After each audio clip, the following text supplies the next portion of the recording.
여러분, 오늘의 주제는 자꾸 언론에서 언급되는 무슬림 형제단이에요. 이흐완이 무슬민.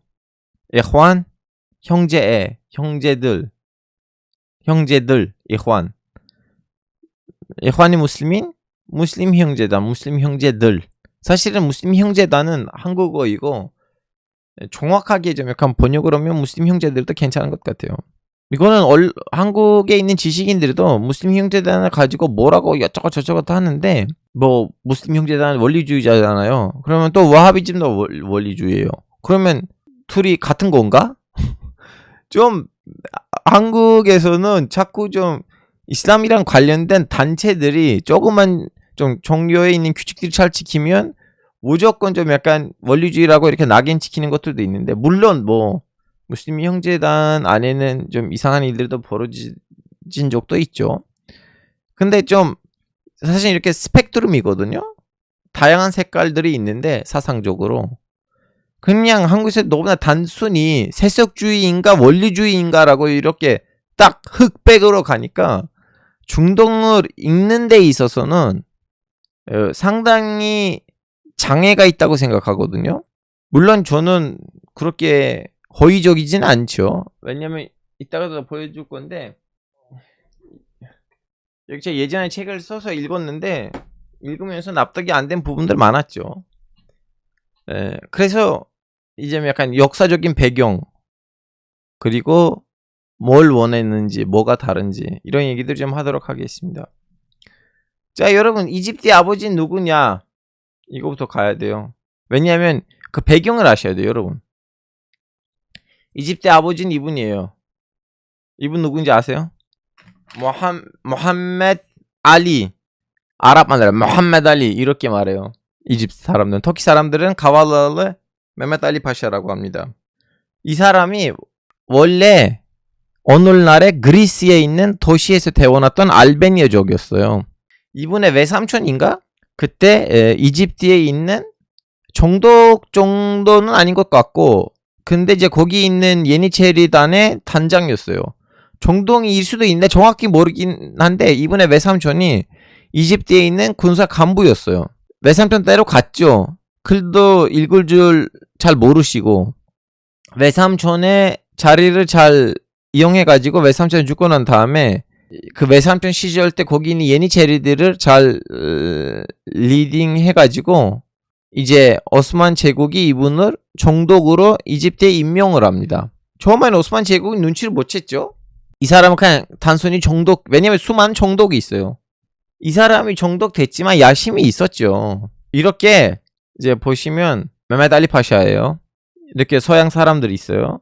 정독인데 엄청난 현대화를 합니다. 아직 공무원이에요. 오스만 제국한테 고가의 월급을 받은 공무원인데 이집트를 엄청 현대화합니다.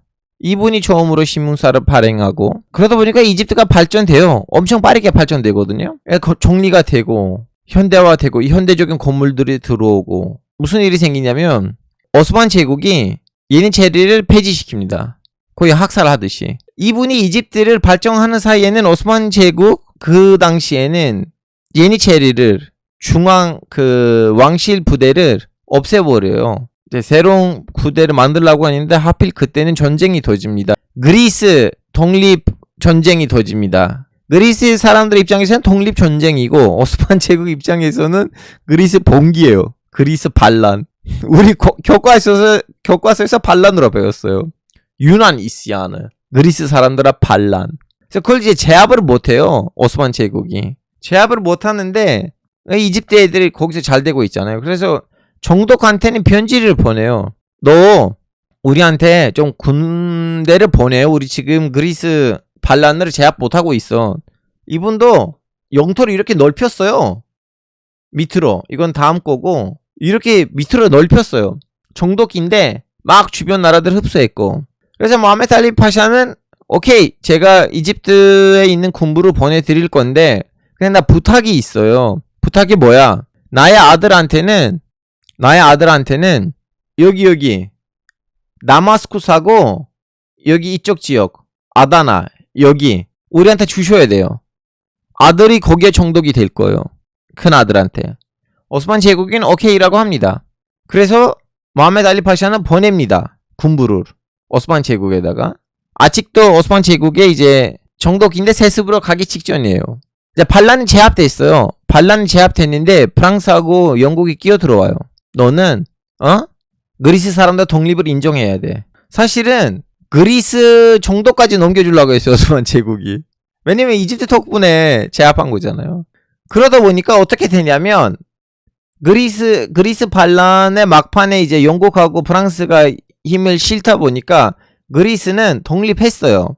독립을 했는데 오스만 제국이 이집트 정독한테 약속을 했던 다마스쿠스하고 아다나 정독부를 넘겨주진 않았습니다. 모하메드 알리 파샤는 빡치죠. 빡쳐가지고 너네 나 장난할 줄 아냐? 그리고 이때까지 너무 많이 오스만 왕가가 다스렸는데 이제는 모하메드 왕가가 다스려야 되는 거 아니야 라고 해서 군대를 끌고 갑니다. 코니아까지 와요. 이제 오스만 제국 군부하고 이집트 군부가 붙을 건데 오스만 제국 딱 봐도 배반할 것 같아요. 그때 러시아가 도와주러 옵니다. 오스만 제국한테. 야 너네 걔를 제압하지 못할 거야. 너 나한테 여기 해협 동해권 주면 내가 진짜 돈 안 받고 도와줄게. 러시아가 도와주러 오긴 한데 또 영국하고 프랑스가 끼어 들어와요. 이 오스만 제국과 러시아가 친해지면 안 되는데 우리는 전쟁을 막고 좀 약간 쇼부를 치게 해주자.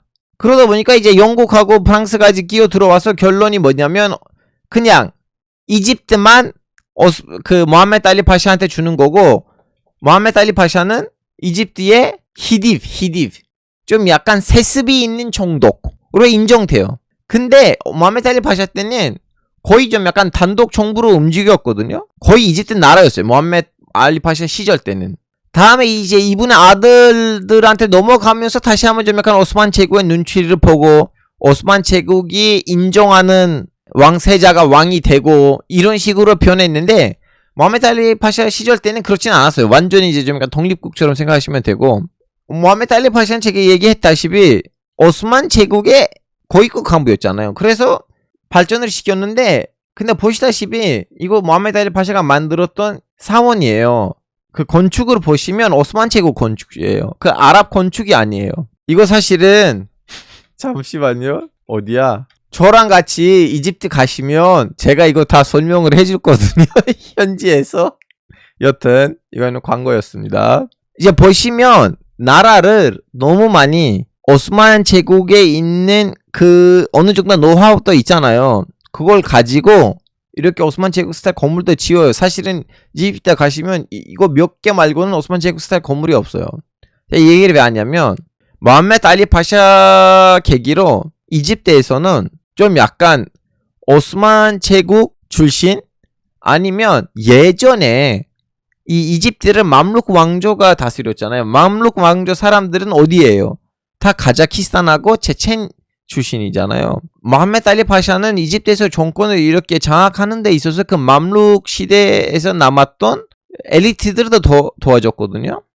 보시다시피 이집트 현지인은 아무 역할도 없어요. 여기까지는. 그냥 엘리트가 하나 쟁탈이에요. 보시다시피.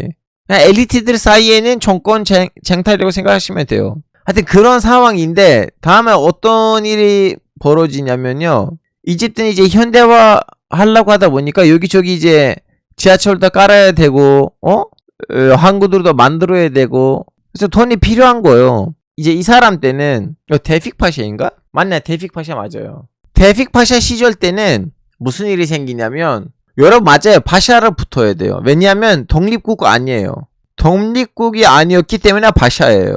이런 좀 약간 단어들의 힘을 아셔야 돼요. 그때 당시만 해도 자치권이 있는 거예요.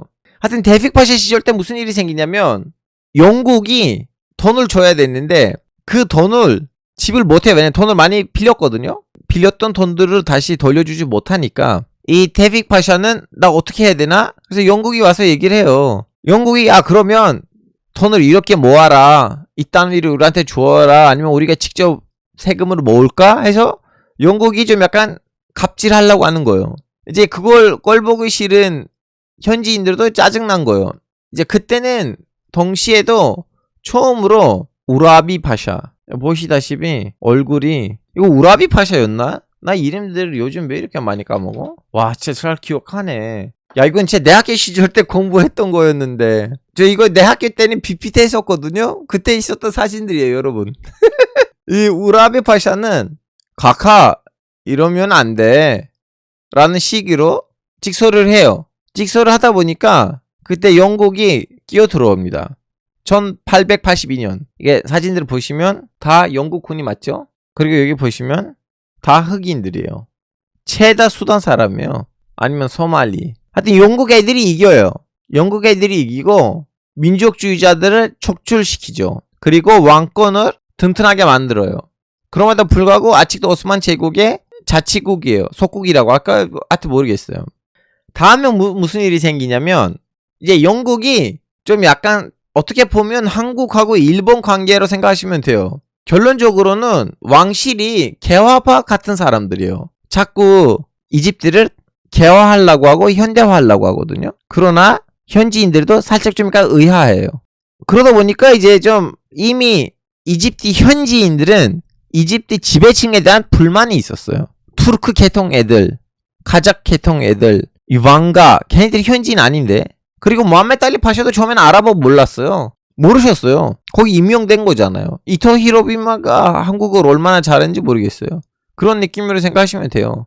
왕실이. 하여튼 1882년 때 이제 이집트 왕실이 동학 운동을 제압하지 못하니까 우라비 파샤의 직소를 이겨내지 못하니까 영국을 데리고 왔어요. 그래서 영국 들어갔어요. 들어가고 제압을 해가지고 왕실을 굳건하게 만들었고 이제 완전히 잡아버렸죠. 잡아버렸다가 이제 이집트는 그냥 터키하고 영국 사이에는 키타카 하는 지역이 돼버린 거예요. 근데 그 안에는 엄청난 민족주의하고 종교주의가 뿌리 깊게 꽃을 피려고 하죠. 다만 무슨 일이 생기냐면 이제 아시다시피 여러분 1차 대전이 일어났고요. 1차 대전이 일어났을 때는 이집트의 왕은 오스만 제국의 수도 이스탄불에 있었는데 영국이 이건 좀 약간 위험하다고 해서 지가 알아서 이집트에서 우리 왕을 하차시켰어 하고 왕의 사촌동생인가 누군가를 이제 즉위시키고 바로 나라의 이름을 바꿨습니다. 뭘로 바꿨어요? 이집트 술타네이트로 바꿨습니다. 이건 이집트의 그때 당시의 국기였습니다, 여러분. 이집트 술타네이트. 이제는 술탄으로 불러야 돼요. 왜냐하면 여기는 술타나이트예요. 오스만 제국 밑에 있는 거 아니에요. 그래서 영국이 이집트를 독립시켜준 거예요. 마치 일본이 한국을 정일전쟁 때 독립시켜주는 걸로 비슷해요. 그래서 이때부터는 이집트의 이제 군주들이 술탄이라는 이름을 쓰기가 시작했어요. 술탄이라는 이름을 쓰기가 시작했는데 1914년이에요, 여러분. 박지성님, 그림전쟁 이후로 영국 보령을 가는 거 아니었나요? 아니에요. 그림전쟁 아니에요. 1882년 방금 전에 말씀드렸던 그 봉기를 제압하고 난 다음에 정확하게 들어간 거예요. 크리미아 전쟁은 그걸 좀 약간 뒷받침한 거지. 하여튼 좀 약간 둘이 좀 달라요. 완전히 가라앉은 건 정확한 거는 이제 봉기로 사람들이 받아들이더라고요. 이제 1914년에는 술타네이트 했는데 문제가 뭐냐면 영국 애들이 너무 갑질을 하는 거예요. 그래서 좀 약간 반란 이렇게 있었죠. 영국 나가라 이 새끼들아 이런 식으로. 보셨나요? 최초의 이슬람 페미니스트들은 이분들이에요. 이렇게 밖에 나가서 영국 나가라라고 이렇게 반란을 일으키고 있어요. 그러다가 이 사람들이 다 모아놨어요. 우리는 영국 나가기를 원한다. 우리는 이집트 사람들이다. 이집트 사람들은 이집트 사람들한테 맡겨야 된다. 그래서 그 사람들이 모인 데가 어디냐면 이 정당입니다. 이 정당이 뭐예요? 와트 정당. 이집트의 무슬림들하고 이집트의 기독교인들은 다 합치고 하나의 몸이 된다. 여기 안에는 기독교인들도 있었고 무슬림들도 있었어요. 그러다 보니까 자꾸 이분들이 이제 국민도 이 사람들을 때려가요. 그래 그 당시에는 이 와트 정당을 보시면 그 당시에는 이집트에서는 엄청나게 지지 세력이 있었거든요. 왜냐면 영국이 자꾸 영국 군부대가 있는 데에서 갑질하니까 자연스럽게 국민이 이쪽으로 흘러가는 거예요. 왜냐면 국민 눈에는 지네들 왕이 영국한테는 꼭두각시예요. 그래서 와트 정당이 자꾸 왕한테는 이제 1차 대전 다 끝났는데 영국이 여기 왜 있어? 그리고 우리는 왜 아직도 영국 눈치를 봐야 돼? 영국이 여기 왜 있냐고. 무슨 상관이 있냐고. 그러다 보니까 근데 여러분 다시 말씀할게요. 이때는 진짜 그 기독교, 이슬람교 그런 갈등이 없었어요. 그래서 이런 정당이 생긴 거죠. 여튼 이때 좀 약간 그러한 분위기였어요. 그러다가 영국이 눈치를 챈 거예요. 우리는 좀 약간 국민의 기분 좋게 만들어야 돼. 왕이랑 잘 지내면 되는 거 아니야. 국민이란도 어느 정도 잘 지내야 돼. 그래서 이미 레볼루션 터졌어요, 여러분. 1919년에 영국 나가라, 영국 나가라. 이거는 한국의 3.1운동이랑 똑같아요. 1919년에 일어났거든요. 그리고 여러분 여기 보시면 너무 신기해요. 이거 뭐예요? 저승달. 이거 뭐예요? 십자. 이거 뭐예요? 유태인의 육각형 별. 이집트의 무슬림, 기독교, 유대교 다 연대해라. 이런 느낌이었어요, 그 당시는. 그래서 이제 영국의 그 이집트의 3.1 운동이 벌어집니다. 근데 이렇게 많은 사람이 길거리에 나오니까 1차 대전 다 끝난 상황이고 영국이 터키 독립전쟁 때문에 이미 좀 약간 골치 아픈 상황이니까 좀 이건 좀 정리를 해야 되거든요. 그래서 왕한테 얘기하지도 않았는데 단독적으로 이집트를 독립시켜버려요. 그래서 너는 이제 독립됐어. 알았어. 너 이제 나라야. UN 가입해도 돼. 그래서 이집트는 1922년에 이 독립운동하고 3년 만에는 영국이 기분 좋게 만들라고 여러 가지를 좀 약간 생각하면서 독립을 허용해줘요. 왜냐면 그래야지 왕이 독립된 나라의 왕으로서 이 민족주의자들을 좀 약간 제압을 할 수 있다고 생각해요. 그래서 1922년에는 이집트는 독립하고 나라 이름 다 바꿉니다. 예전에는 뭐였어요? 이집트 술탄국이었는데 다음에 어떻게 됐어요? Kingdom of Egypt 된 거예요. Kingdom of Egypt. 그럼 독립을 했는데 영국 군이 절수됐나요? 영국 군이 절수 안 됐습니다, 여러분. 핑계가 뭐냐면 막 우리의 이제 그 무역 동로가 있고 우리가 뭐뭐 있고 해서 독립을 한다는 거 뭐냐면 행정에서 손을 뺀 거지. 군사 기지들이 아직도 빵빵하게 있는데 군사 기지를 다 뺄 수가 없잖아요. 그래서 군사 기지들은 그대로 남고 행정을 안 하려고 한 거예요. 이제 이집트가 알아서 행정을 하는 거예요. 수에즈 운하가 제일 핵심적인 거였어요. 자, 그러면 수에즈 운하로 갑니다. 수에즈 운하는 여기잖아요. 영국은 여기에는 특히 여기 이스마일이라는 주이거든요. 여기는 여기에 이빠이 군사 기지들이 있었어요. 아, 자국민 보화 아니고 여기 영국하고 프랑스 덕분에 생겨진 운하이니까 몇 년간 운영권이 영국한테 있었어요. 그래서 우리는 여기 운영권이 우리한테 있으면 우리 집에 약간 거기에 이제 기술자들도 있어야 되고 사람들도 있어야 되는데 그 사람들을 위해서 군부대가 있어야 된다는 식으로 군부대는 영국이 떠나진 않았습니다. 여러분 수에즈 운하가 어떻게 생긴지 모르세요? 여기 이집트 왕가 때 만들어진 거예요. 사람이 판 거죠. 운하는 사람이 파는 거지. 운하이니까. 그래서 영국이 안 간 거예요. 우리 돈으로 생긴 건데 우리가 지켜야죠. 물론 사람이 안 팠죠. 기계들을 판 거죠. 기계. 여튼 1928년 나라가 독립한 지 6년인데 22살짜리 한 청년이 여기서 교사예요. 교사인데 이미 어렸을 때부터는 너무나 덕실하게 살았어요. 아버지가 종교인이었어요. 종교인이라는 거는 종교 신학자. 근데 아버지는 이제 지식이 많은 거지 수행으로서 그렇게 빵빵한 사람 아니었어요. 누구냐면 하산 알 반나는 어렸을 때부터는 종교를 너무 뭐라고 해야 되나? 본인이 스스로 너무 까다롭게 살았어요. 그러다 보니까 여러분 지금 댓글장 보시면 지금 사우디 분이 자꾸 IS의 지도자들의 무슬림 형제단의 일원이었습니다. 이렇게 쓰잖아요.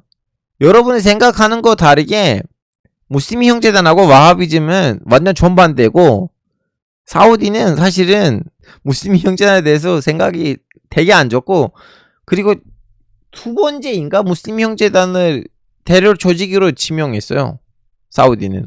하여튼 그 얘기들 이따가 할 거고 일단 역사적인 흐름을 제가 설명하고 있어요. 여러분 이 하산 알 반나는 22살에 그 조직을 만들어요. 무슬림 형제단이라는 조직을 만들어요. 근데 여기가 지금 이 지도가 너무 중요해요. 이분이 이 지역에서 교사였어요. 18살인가? 그때 이제 아랍어 학교에 들어가가지고 아랍어를 배우고 아랍어 학교에서 졸업을 해가지고 이제 졸업했기 때문에 교사가 되는 거죠. 교사하러 여기 왔어. 여기서 이제 교사 활동을 하고 있는데 여기는 뭐야? 영국 애들이 갑질하는 지역이에요. 영국 애들이 현지인들한테 갑질하는 지역이었어요. 그래서 반영 감정? 영국을 싫어하는 감정이 제일 빵빵한 지역이 여기였어요. 근데 하필 알반나 선생님이라고 해야 되는지 모르겠지만 하산 알반나도 여기에 임명된 거였고 여기서 교사 활동을 하고 있었어요. 그래서 이분이 처음으로 깨달은 거예요. 뭘 깨달았냐면 우리는 이렇게 영국한테 갑질당하는 이유는 우리 예전에는 얼마나 훌륭한 문명이었는데 우리는 이슬람으로 벗어났어요. 우리는 이슬람을 너무 많이 벗어났어요. 그러다 보니 우린 다시 이슬람으로 가야 돼. 우리 지금 현대화를 하려고 하는데 서양을 카피페이스트하고 우리는 현대화하고 있어요. 서양을 왜 카피페이스트해요? 서양을 카피페이스트 할 필요가 없어요. 우리 그냥 이슬람을 제대로 살았으면 우리가 또 훌륭한 나라를 훌륭한 문명을 만들 수가 있어요. 하고 현대화 운동을 너무 많이 비판해요. 근데 여러분 또 신기하게도 어느 정도도 본인들이 개화를 해요. 예를 들면 그 무슬림 형제단 사람들을 보시면 그렇게 수염이 길고 옷을 이렇게 아랍 스타일로 입진 않잖아요. 이분들이 처음으로 일부 다처제 그렇게 좋은 거 아니에요. 되도록 한 명이랑 결혼하세요. 사실은 이분들은 이슬람의 첫 개혁 운동자들이자 조직적으로 동시에도 이슬람에 복귀로 해야 된다. 좀 약간 이거는 어떻게 설명해야 되는지 모르겠지만 이분들이 그때 이제 그 당시에 있는 무슬림들 지금부터 더 구질구질했죠. 지금은 그나마 이제 100년 지나갔고 수많은 일들이 좋아졌잖아요. 이분들은 종교 안에서 진짜 그 쓸데없는 이상한 것들을 버릴 것들을 버리고 복귀하자고 했기 때문에 원리주의자이자 개혁자들이었어요. 정신은 이슬람, 기술은 소양, 아니 그 정도 아니고 진짜 소양에서 손가락질하는 몇 가지 주제도 버렸어요. 예를 들면 여러분 제가 일부 다체제에 대한 첫 번째 논의는 다 이집트 지역에서 있었던 일들이었어요. 이집트는 사실은 이슬람 개혁의 선두자였어요. 왜냐? 이슬람 지역에서 제일 먼저 개혁을 누가 하기로 했어요? 이집트의 아버지 모함메드 알리 파샤 했기 때문에 이집트가 사실은 이슬람 개혁의 지도자였어요. 그래서 이분이 그 개혁 운동 안에 있는 사람들한테 영향을 받으면서도 동시에 본인이 이슬람을 너무 보수적으로 사니까, 보수적으로 산다는 말은 이렇게 수염 밀고 그거 아니고 이렇게 밤에는 한 오랫동안 예배를 하고 아침 일어날 때는 일단은 뭐 20분 30분 동안 고란 읽고 좀 약간 스님처럼 수행하듯이 이슬람을 살았거든요. 그러다 보니까 주변에 있는 사람들이 이 선생님이 너무 말이 잘 통하시나 뭐 이런 식이에요. 이 사람들은 서양 문명이 무조건 맞다는 거 아니고 서양 문화에서 받아들일 거를 받으면서 우리는 이슬람의 원래 모습으로 들어가자고 한 거예요. 근데 한 가지 이 사람의 미스가 뭐냐면 신학자가 아니에요. 이분이 그냥 아버지가 신학자이지 본인은 아랍어 학과 아랍어 선생님이었어요. 그러다 보니까 내 학교 시절 때부터는 친구들이 생긴 거예요. 내 학교 시절 때부터 동아리를 만들어가지고 일단 동아리 위주로 활동을 했다가 다음에 이제 내 학교에서 졸업해가지고 이미 내 학교 시절 때 그 동아리 노하우 있었기 때문에 협회를 만들어서 22살 때 무슬림 형제단을 만들어서 활동해놨어요. 우리는 시골마다 가서 얘기를 해야 돼. 서양 문화가 사실은 제국주의적이고 너무나 나쁜 문명인지를 우리는 알려줘야 돼. 서양 문화는 너무 나쁜 거야. 서양 문화 안에는 온갖 이상한 것들이 있어. 자꾸 좀 약간 서양 문화를 까고 서양 안에 있는 그 좋은 것들 있잖아. 걔네들도 원래 우리 거야. 뺏어간 거야. 자꾸 이런 식이에요. 여러분 제가 웃긴 거 하나 말씀드릴까요? 제가 예전에 제 채널에 들어가시면 영상이 있어요. 이거 보여드려야 돼요. 이거 보셔야 돼요 여러분. 셰익스피어 누구인지 아시죠? 영국의 문학가. 셰익스피어가 아랍인 무슬림이었다는 설이 있거든요. 여기 셰익스피어가 무슬림? 이 영상이 있는데 이거 다 이집트에서 나왔었어요. 물론 무슬림 형제단에 만들었다는 거 아니고 그 당시에 일단은 좀 약간 여기저기 조그만한 이제 꽃들이 피우기가 시작했는데 무슬림 형제단 처음으로 정부원들을 만든 거예요. 다수설? 아니 여러분 이 영상 보시면 셰익스피어가 무슬림인지 아닌지도 모르겠지만 이슬람 서적들을 많이 읽었다는 거는 확실해요. 이건 한번 이 영상 한번 보셔야 돼요. 저는 다 기록들을 찾아서 만든 영상이에요. 이거는 유럽 사람들의 말들도 들어가 있어요. 한번 이거는 시간 되시면 보세요. 조회수가 진짜 안 나왔는데 이거 진짜 좋은 영상이에요. 이거는 중동 사람들의 정신을 이해하는 데 있어서 도움이 될 만한 영상이에요. 이거 진짜 시간 되시면 한번 보세요. 여튼 다시 우리 주제로 넘어가자면 하산 알반나 또 한 가지 도 있었어. 한 가지 더 주장하는 거 있어요. 1928년은 오스만 제국이 무너졌고 터키 공화국이 출범했고 터키 공화국도 칼리프 체제로 무너뜨렸잖아요. 칼리프 체제를 없애버렸어요. 그래서 이분의 말이 뭐냐면 칼리프 체도가 없어지는 건 제일 큰 미스예요. 다시 한번 칼리프 체도가 생겨야 됩니다.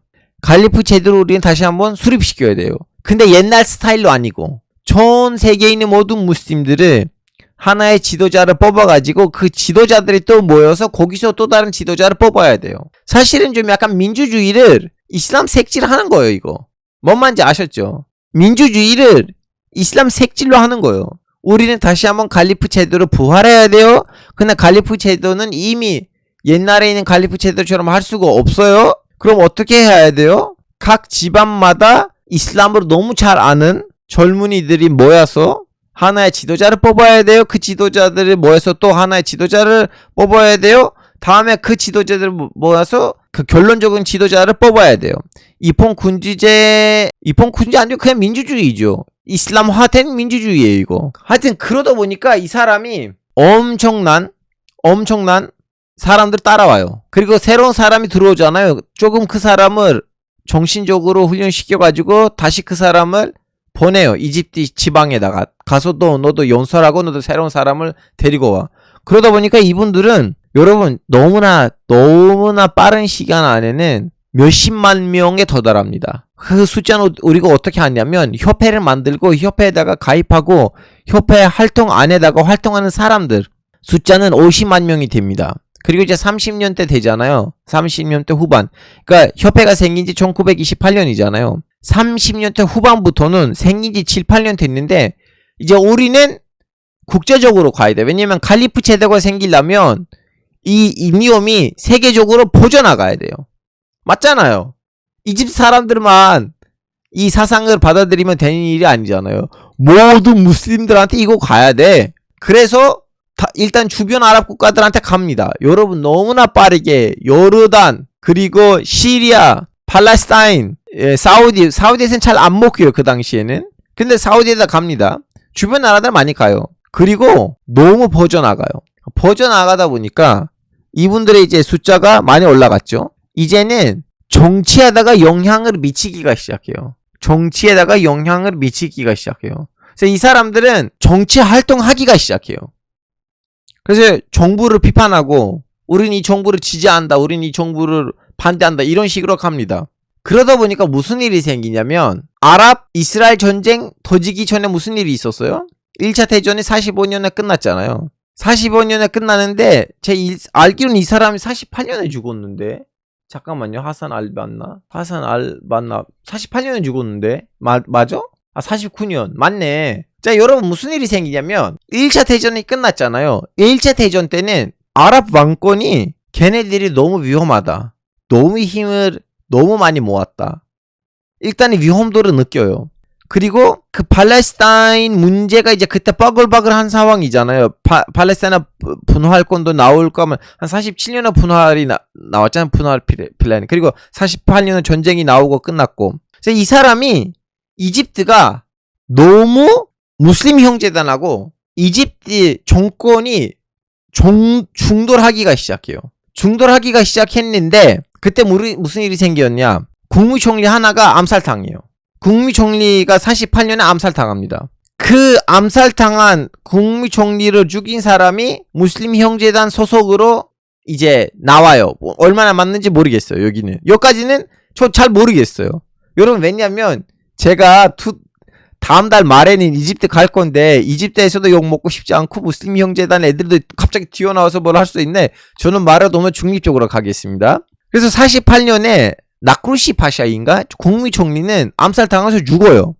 암살당해서 죽었는데 이거는 무슬림 형제단 했다고 합니다. 무슬림 형제단 했다고 하니까 갑자기 무슬림 형제단이 욕먹기가 시작하고, 근데 하산 al-Banna는 내가 한 거 아니야. 그리고 우리가 했으면 내가 알아야 되는데 내가 모른다. 그래서 학자들이 하는 말이 뭐냐면 어느 순간부터는 하산 al-Banna는 무슬림 형제단을 제대로 관리하지 못하고 있었다는 말이 있어요. 이거는 좀 약간 찾아보시면 이 말이 나와요. 왜 그런지 아세요? 저도 여기는 몰랐었거든요. 왜냐면 무슬림 형제단에 큰 관심은 없었는데 한 달, 두 달 전부터는 무슬림 형제단에 대해서 이제 연구하다 보니까 알게 됐거든요. 숨겨진 수단, 아니면 비밀의 수단, 영어로 뭐라고 해야 되는지 모르겠지만 시크릿 아파라투스. 아파라투스 뭐예요? 시크릿 아파라투스. 수단이라고 해야 되는데 아파라투스 영어로 뭐지? 한국 말대로 아파라투스. 도구. 맞아. 도구. 장비도 괜찮아요. 이분이 알고 보니까 비밀 결사직을 만든 거야. 근데 누구 다 몰랐어. 비밀 결사직을 만들었었다는 거예요. 근데 이것을 무슬림 형제단 안에 있는 애들도 몰랐었어요. 그때는 진짜 무슬림 형제들도 모르는, 이 사람만 아는 비밀 결사직을 만든 거예요. 그 비밀 결사단 안에는 물론 군인들은 기본이고, 군인들이 현재 그 이집트 군부에 있는 군인들은 기본이고, 그 말고도 내부에 있는, 근데 좀 약간 완전히 좀 약간 이 조직에다가 헌신했던 애들이 있었어요. 그리고 이 비밀 결사단이 생긴 이유는 필요했을 때 폭력을 가하려고 생긴 거였어요. 무슬림 형제단이 이걸 인정해요. 지금에 와서. 맞아.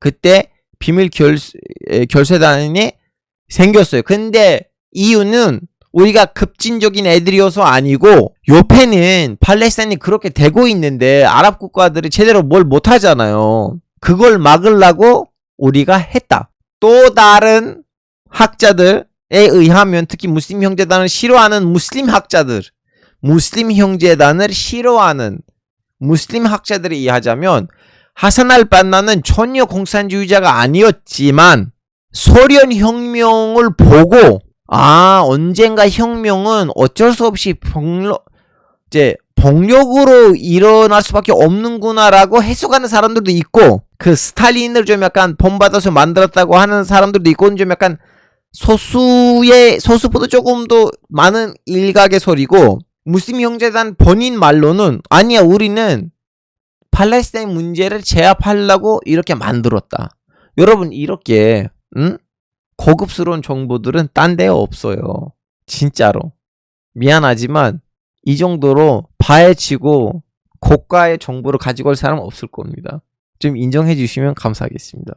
여튼 그때 이제 이집트는 눈치챈 거예요. 이 사람이 이 사람 밑에는 애들이 있어. 가서 이렇게 사람을 죽여. 그러다 보니까 정리가 암살당했다고 했잖아요. 정리가 암살당하고 난 다음에 이분이 원래 항상 자기 기사가 있었어요. 운전하는 사람. 차가 있었고 자동차가 있었고, 그 자동차를 운전하는 사람이 있었고, 그리고 항상 이 사람의 안전을 지키는 경영실장 같은 사람이 있었어요. 그 국무총리 암살 이후로부터 수사들을 시작하고, 수사 끝에는 한 20명 정도 사람을 체포하거든요, 왕실이. 그래서 이 사람 갑자기 기사도 없고 옆에 이제 경호실장도 없잖아요, 도와주는 사람. 이분이 갑자기 냄새가 나는데, 하여튼 어느 날 밤에 좀 어디 갈 일이 생겼는데, 밤에 나갈 때 길거리예요. 밤이에요. 모든 전등들이 그때 전기가 끊겨요. 전기가 끊기고 2, 3분 안에는 총소리가 들리고 이 사람이 죽어요. 근데 한 20분 동안 전기가 끊겼었어요. 전등이 다시 켰는데 뭐야, 이 사람 죽은 거야. 여러분, 이거는 인터넷에 지시면 다 나와. 이 정도는 방금 전에 했었던 암살은 인터넷에 나와요. 이거는 그렇게 고급 정보가 아니에요. 딱 봐도 이집트의 왕실이 직접 한 거거나, 아니면 국무총리의 친척들이 있을 거 아니에요. 아니면 후배들이 있는 거 아니에요. 암살하려고 했는데 이집트 왕실은 눈을 감은 거예요. 이제 여러 가지 해석이 있는데, 현재 와서 사람들이 이집트 이집트 안기부라고 해야 되나, 이집트 국정원이라고 해야 되는지 모르겠지만 이집트 정부가 했다고 합니다. 그래서 이 사람 죽어요. 언제? 49년에 죽어요. 근데 여러분 보세요. 국무총리가 암살당했죠. 그리고 이 사람이 죽었죠. 근데 이 사람의 주정자들은 몇 명이에요? 50만 명. 50만 명은 공식적인 숫자예요. 그거보다 더 많을 거예요. 그래서 정부가 쫄아요. 어떻게 하지? 그래서 이제 장례식을 해야 되는데 장례식을 금지시켜요. 사람이 죽었잖아요. 장례식을 해야 될 거 아니에요. 여러분 장례식이 몇 명이 언제 아세요? 50만 명 넘게 공식적인 주종자가 있는 사람이에요. 이 사람이. 이 사람을 장례식을 했는데 몇 명이 언제 아세요? 숫자 한번 얘기해보세요. 숫자 한번 얘기해보세요. 50만 명 넘게 주종자가 있는 사람이에요. 이 사람이. 장례식에 몇 명이 참석했을 것 같아요? 200만 명, 100명. 이제 First Last님 말고는 또 다른 사람들 얘기했으면 좋겠습니다. 이준성님 500만 명, 아스카님 10만 명. 자, 여러분 숫자를 말씀드릴게요. 한 명 다들 쫄아가지고 못 가요. 한 명, 딱 한 명. 이 사람 아빠를 제외하고 한 명 갑니다. 자, 그러면 더 결정적인 질문을 할게요. 그 한 명이 이 사람이 유일하게 정부가 가지 말라고 했는데도 정부가 나발이고 나 이분의 장례식 무조건 갈 거야 하는 사람이 신앙이 뭐였을까요? 무신론자였을까요? 아니면 시아파였을까요? 아니면 First Last님 맞췄네. 맞아요, 여러분. 개 씹어줬습니다. 이분 갔어요, 유일하게. 기독교. 여러분, 중동을 그렇게 위키나무에서 봤던 정보들로 분석하지 마세요. 중동은 우리의 기본적인 상식 외에는 다른 논리가 작동되는 지역이에요. 정부가 무슬림 형제단의 장시자의 장례식을 금지시켰고 누구다 가지 말라고 했는데 다들 쫄아서 안 가요. 그 50만 명까지 올라갔는데 유일하고 정보고 나발이고 나 갈 거야. 나의 절친이었어요 하고 가는 사람이 이 기독교인이었어요. 중동이 그런 동네라니까. 한국에서는 사람들이 중동에 대해서 얘기를 할 때 너무나 우리 이제 단톡방에서도 그런 얘기들 자꾸 나오는데 너무나 위키페디아에 있는 위키페디아적인 접근으로 이 사람이 누구냐면 이 사람이 마크람 에바이디라는 정치인이었거든요. 와트 정당 출신이었어요. 이 정당 출신이었어요. 그리고 이 사람이 왜 하산 알 반나를 좋아하고 정부 눈치 안 보고 가려고 했냐면 이 사람 보기에는 결론적으로 무슬림 형제단, 물론 비밀 결사단 얘기를 얼마나 아는지를 저 모르죠. 그건 잘 모르긴 한데 근데 이 사람 보기에는 하산 알 반나하고 하산 알 벤나를 통해서 무슬림 형제단이 그 시골에 있는 무식한 사람들을 이집트 사회에다가 잘 교화시켰다고 판단한 거예요. 무슬림 형제단 덕분에 우리 이집트 시골에 있는 전놈들이 결론적으로 이 현대화 과정에다가 방법론이 좀 다를 수도 있지만 가담하게 된 거예요. 무슬림 형제단이 시골에 있는 전놈 새끼들의 자식들을 결론적으로 데리고 오고 도시에 있는 대학교들에서 교육시켜주고 그 사람들한테 숙박시설을 이제 제공하고 좀 약간 우리나라에 있는 많은 문제들 극복하고 있다. 그래서 이 마크람 파샤는 하산 알 벤나를 좋아하고 있었어요. 그래서 유일하게 겁 안 먹고 눈치 안 보고 장례식에 갔던 사람이 이 사람이에요. 다음에 어떤 일이 생겼냐. 그때 왕이 이분이었어요. 파룩 2세. 파룩 2세는 마크람 파샤는 안 죽었어요. 그냥 단합 받았죠, 이분도. 근데 이집트에서는 지금 이 사람을 다들 좋아해요. 기독교이든 무슬림교이든. 이집트에서 좀 약간 존경받은 지식인이에요. 이분의 딸내미도 지금 이집트에서 맹활약을 하는 지식인이에요. 모나 에베이드인가? 모나 마크람 에베이드인가? 물론 지금 딸내미도 할머니 나이가 됐죠. 이분의 딸내미가. 하여튼 왕이 이분이었어요. 파룩 2세. 왕이 이분이었는데 이분이 자꾸 욕을 먹어요. 아니 독립을 했는데 뭐야? 왜 영국 군이 우리나라에 아직도 있어? 이 사람이 자꾸 민족주의자들하고 영국 사이에 왔다 갔다 하는 바람에 결국 터질 거 터졌어요. 올 것이 왔다. 그때 이분이 올 것이 왔다고 했을 것 같아요. 1952년 알하라카트 아자밭 알타흐리 그 자유로운 장교 운동이라고 해야 되나? 이분이 후손 맞아요. 모함메드 알리 파샤의 손주죠. 쿠데타 아닙니다. 혁명이 일어났어요. 자유로운 장교들의 운동 하라카트 아자밭 알타흐리인데 하나이기도 하고 결론적으로는 쿠데타가 일어나요.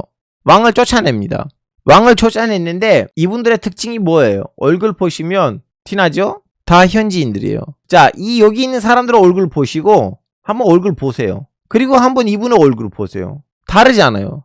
1952년 몇천 년 만에 이집트에서 현지인들이 정권을 무너뜨려요. 그 이전에는 알렉산더 대왕이 오고 난부터 이집트는 항상 외부인들한테 그 지배를 받았어요. 왕은 영국비 섞였나요? 그 정도를 모르죠.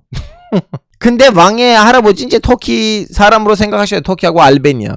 얼굴들 보세요. 딱 이집트 전놈은 우리 셈이랑 똑같이 생겼잖아요. 셈이 얼굴 보세요. 정셈이. 여러분 얼굴 보세요. 똑같이 생겼잖아요. 여튼 근데 여러분 이 군인들이 쿠데타를 일으키는 데 있어서 일으킨 데 있어서 누구의 도움을 받았을 것 같아요? 무슬림 형제들한테 도움을 받았어요. 왜냐하면 군인들이 민족주의자들이에요. 이 사람들은. 그래서 좀 살짝 세속주의도 없지 않아 있어요.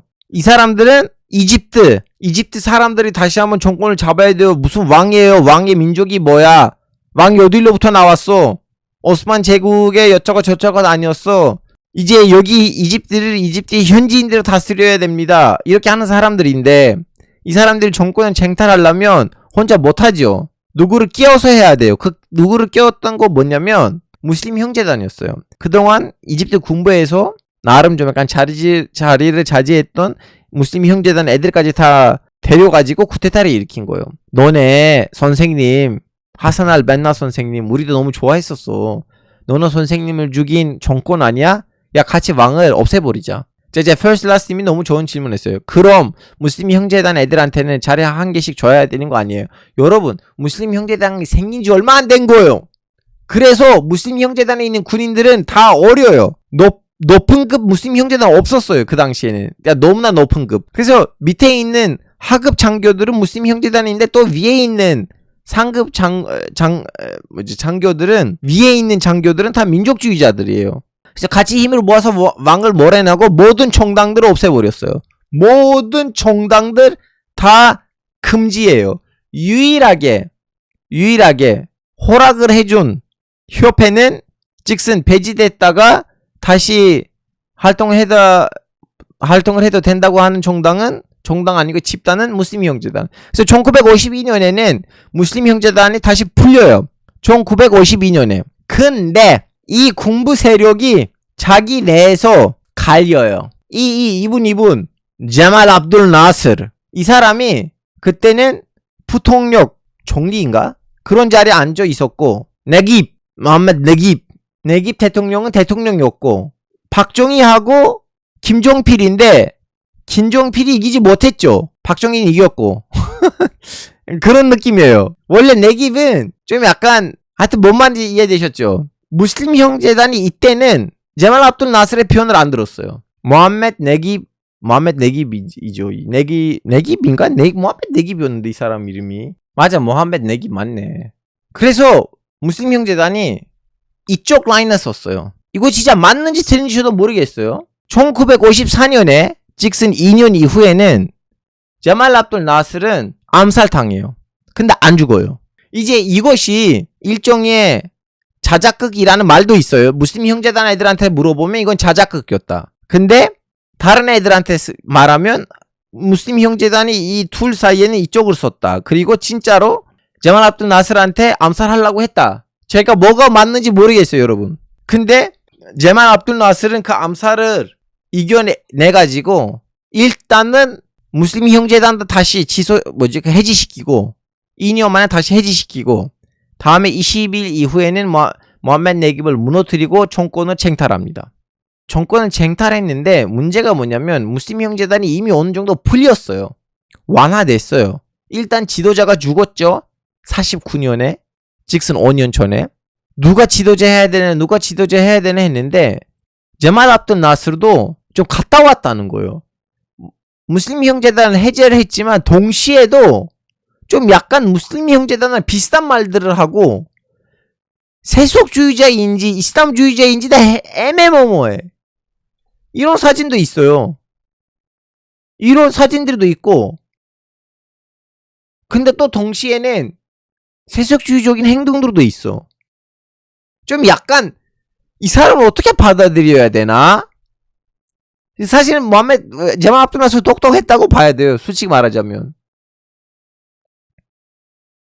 하여튼 제말 압둘 나스르는 54년부터는 이집트의 지도자가 됐어요. 54년부터 시작해가지고 언제까지? 70년까지 16년간 이집트를 다스렸어요. 나세르는 말이 뭔지 아세요, 여러분? 그때 이제 아시다시피 석유가 나왔잖아요. 아랍 국가들에서. 뭐 이집트에서 석유 나오고 사우디에서 석유 나오고 쿠베이트에서 석유 나오고, 그리고 그 돈으로 사람들이 돈을 이제 많이 받아서 갑자기 부자 됐고, 원래 구질구질해서 양타 타고 있는 이제 골프에 있는 그 셰이크들이 갑자기 너무 비싼 차들을 타기가 시작했고. 근데 제말 압둘 나스르 일어나서 뭐라고 말해요? 이 석유들은 아랍 사람들의 석유예요. 그래서 모든 아랍 사람들이 이 석유를 먹어야 됩니다. 아니면 마셔야 됩니다. 무엇이든 간에. 그럼 사우디 입장에서는 꼴 보기 싫지. 아랍에미레이트 입장에서는 꼴 보기 싫지. 뭐야, 무슨 아랍 사람들의 석유야? 우리 수도야. 여러분 지금 오해를 하신 거예요. 이집트의 자베스 아니에요. 아랍의 자베스예요. 제말 압둘 나스르는 이집트에 있는 그 지하 차원을 국영화하려고 한 거 아니에요. 저기 사우디에 있는 석유까지 좀 욕심 있다니까? 이 아랍 전체 지역에서 나온 모든 석유는 아랍의 석유예요. 그 어느 가문도 이 석유를 쓰면 안 돼요.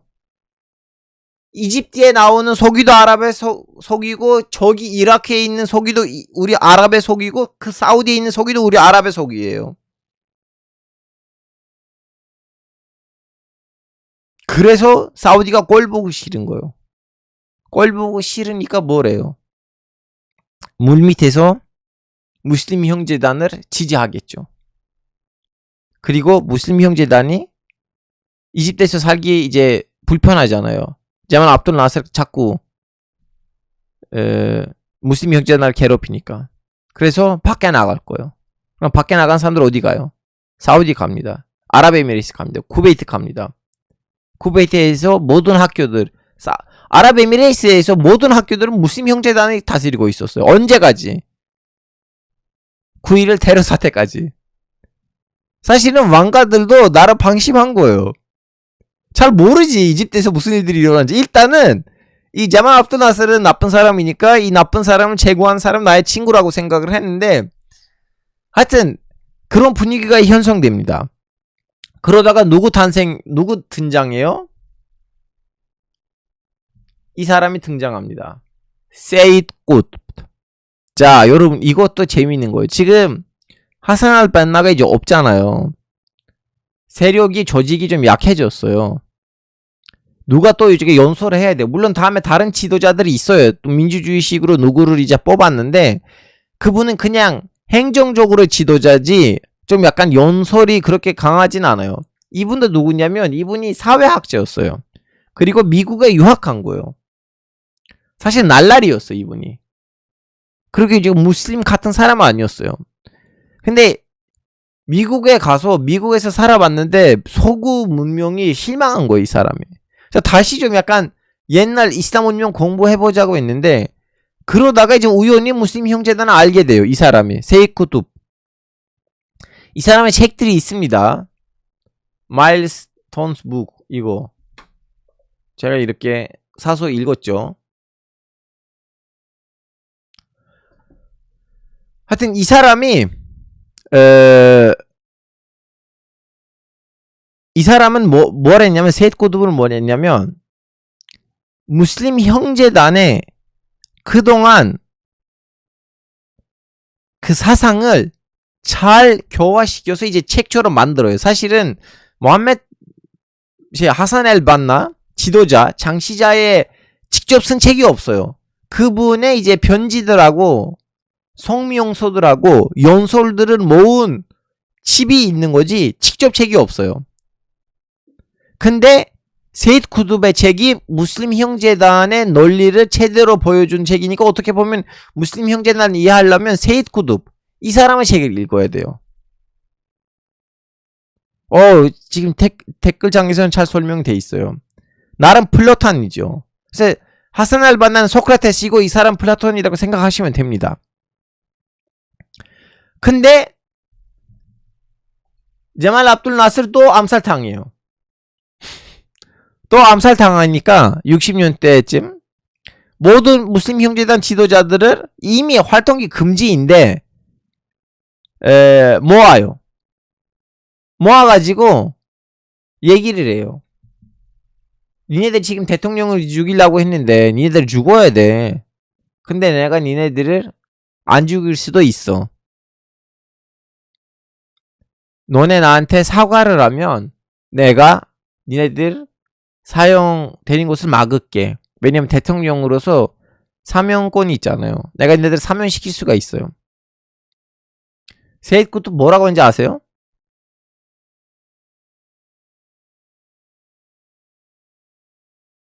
말이 아직도 웬만한큼 세이드 쿠뚜브 사진 밑에다가 이렇게 멋대로 쓰여져 있어요. 여러분 파라오 뭔지 아세요? 파라오는 예전에 이집트에 있는 왕을 의미하거든요. 파라오. 세이드 쿠뚜브 했던 말이 뭐냐면 진정한 무슬림은 파라오한테 사과할 수가 없다. 죽여 이 새끼야. 그래서 죽었어요.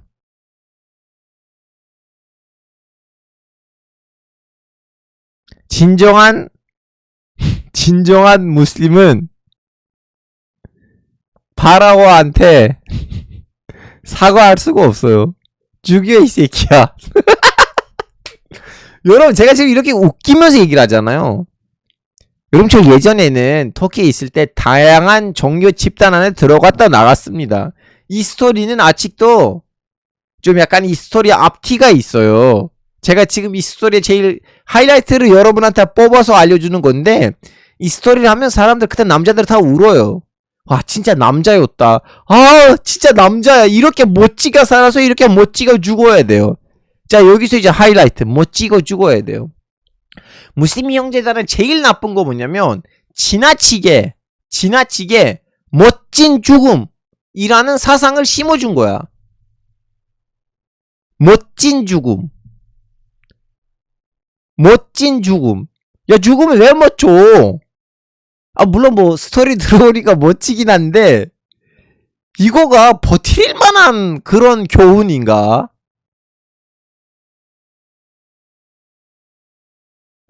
이제 댓글창에서도 지하드 얘기가 나왔는데 여러분 지하드에 다양한 의미가 있고 이건 좀 약간 지하드랑 다른 의미예요. 왜냐면 지하드에서는 안 죽어도 돼. 여러분 지하드를 한다 절대 죽지 마세요. 살아남을 길이 뭐 이런 식으로 구며도 되잖아요. 좀 약간 이 멋진 죽음이라는 사상이 너무 많이 퍼져나갔고 그리고 제가 이 책을 읽었는데 이 책에서 제가 받아들이지 못했던 부분이 뭐냐면 물론 저는 이 사람이 세이드 쿠뚜브 선생님이 제말 압둘 나스르한테 사과 안 했다는 자체는 제가 높이 평가합니다. 오케이 좋아요. 근데